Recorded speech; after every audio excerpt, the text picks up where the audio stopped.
Yes, so we know SuSanA as a restless soul, and we are willing to celebrate a little bit because we're also a circle of friends. But at the same time, we roll up our sleeves and we want to work and look ahead to the future. So I hand over to Roland Schertenleib, who will introduce the new vision or revised vision document, perhaps not vision document, contribution document for the next phase. Is the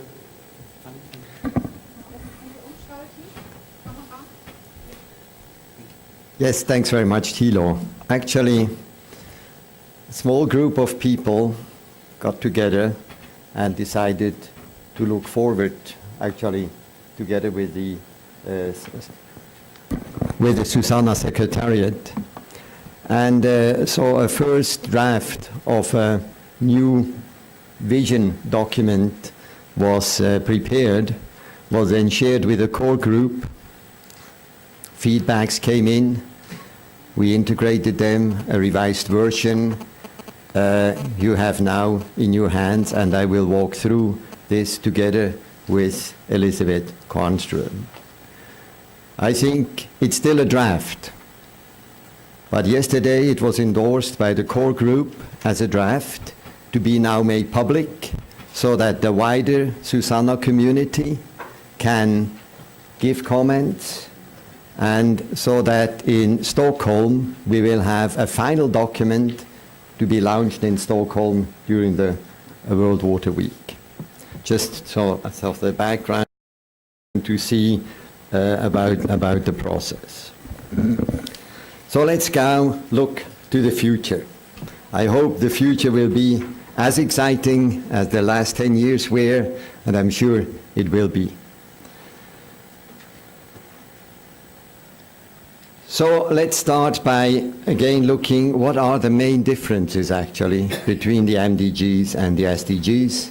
I'm sure you all know, you see, first of all, SDGs are, of course, more comprehensive. We see it already from the 8 MDGs to the 17 SDGs, more interlinked, but also more complicated, and sometimes even conflicting. Universality. MDGs, they were very much geared towards it was a development agenda, basically. Now the SDGs are applicable to all countries. Finally, much more ambitious. MDGs wanted to go halfway through, 50% reduction poverty, 50% reduction of no access to water. Now we want to go all the way through. And very important, leaving no one behind. That's a very important point in the SDGs. Also with regard to sanitation, what are the differences? Of course, first of all, we heard it, dedicated goal on water and sanitation.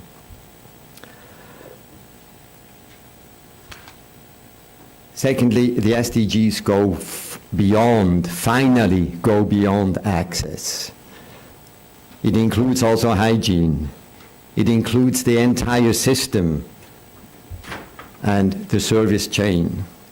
And I think this can be best illustrated with this figure here, where we see that on the left, MDGs was just dealing with this small section of the whole system. And the Sustainable Development Goals now are dealing with the entire system of the sanitation chain. And, SuSanA has been working on the whole system from the beginning.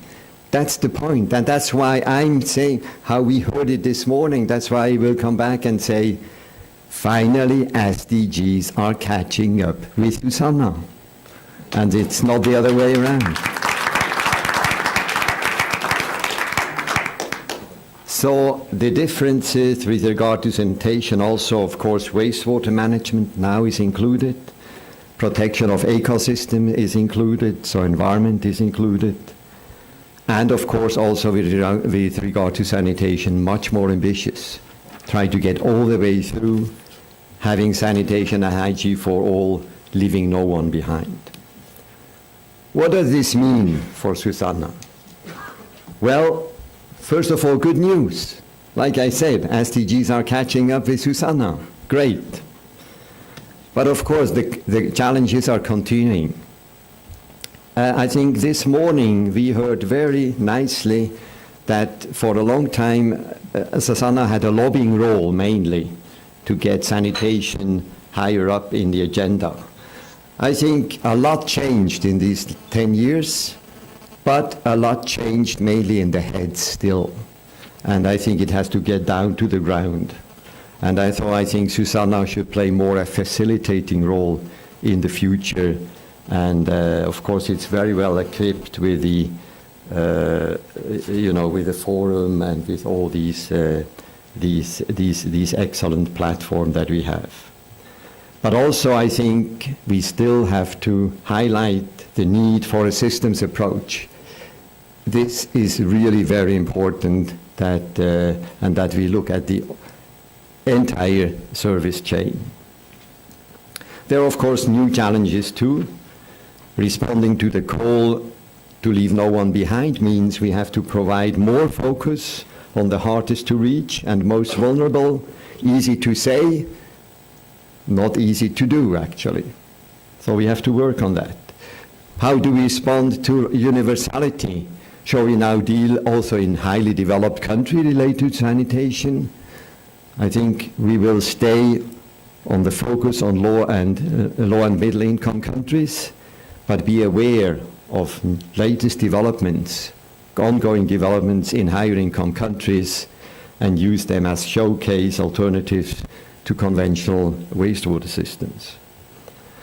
And, with the tragic situation, a refugee situation that we find, unfortunately, all over now, humanitarian aid is becoming more important, but I think it's going to be very important that humanitarian aid and development people are working more together, and that we look at for sustainable solutions also when we talk with the